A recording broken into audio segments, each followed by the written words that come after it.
Hello, দেখো ready হয়ে নিয়েছি, যাব হচ্ছে বিয়ে বাড়ি। কেমন লাগছে আমাকে অবশ্যই কিন্তু জানিও। আর এই যে দেখো পেছন দিকে একটা চুলে লাগিয়েছি, এটা কিন্তু আমার অনেকদিন আগের কেনা, তো ইউজ করা হয় না বলে আজকে ইউজ করে নিলাম। আর এটা হচ্ছে আমার পুজোর শাড়ি।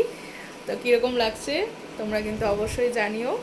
আর মিস্টার শর্মাও রেডি হচ্ছে, আমার আগে রেডি হওয়া হয়ে গিয়েছে কারণ ও হচ্ছে গেমে ব্যস্ত। তো চলো যাই বিয়ে বাড়ি। মিস্টার শর্মাও রেডি, এখন আমরা বেরোবো।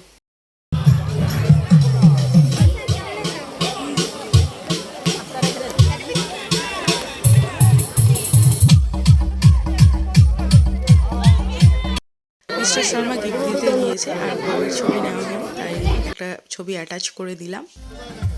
এরপর কফি কাউন্টারে একটু কফি খেয়ে নিলাম। আর এই যে আমার ফুল লুক, কেমন লাগছে অবশ্যই কিন্তু জানিও। দেখো বসে পড়েছি খেতে, তোমাদেরকে একটু খাবার জায়গার ডেকোরেশনটা দেখিয়ে নিলাম। আর এইখানে নর্মালি যেরকম ধরনের আর কি খাবার দেওয়া হয় সেই রকমই ছিল। এক্সট্রা ছিল হচ্ছে এই পকোড়াটা, আরও একটা নতুন আইটেম খেয়েছিলাম, সেটা তোমাদের সঙ্গে ধীরে ধীরে শেয়ার করছি। প্রথমেই দিয়ে দিয়েছিল স্যালাড, তারপরে পকোড়া, তারপরে ভাত ডাল, আর এটা ছিল হচ্ছে মাশরুমের তরকারি, এটা নতুন ছিল। আর ছিল হচ্ছে মুড়িঘণ্ট, আর এইটা হচ্ছে চিলি ফিশ, যেটা আমার হাত থেকে পিছলে পালিয়ে যাচ্ছে, মানে স্লিপ করে। যাই হোক, এরপরে দিয়ে দিয়েছিল মাছ, তারপরে মাটন দিয়েছিল যেটার ভিডিও নেওয়া হয়নি, তারপর দিয়েছিল চাটনি মিষ্টি দই, এগুলোই। আর এরপরে দেখো হাত ধুয়ে নিলাম। হাত ধোয়ার পর তোমাদেরকে ভেতরের ডেকোরেশনটা দেখাচ্ছি, যেখানে আর কি ছাদনাতলা আছে। এই যে দেখো কি সুন্দর দেখতে লাগছে জায়গাটা।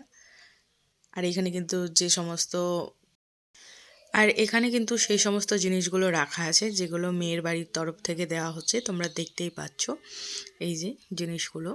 আর এখানে কিন্তু অনেকটা সিট অ্যারেঞ্জমেন্ট করা আছে, মানে বিয়ে দেখার জন্য।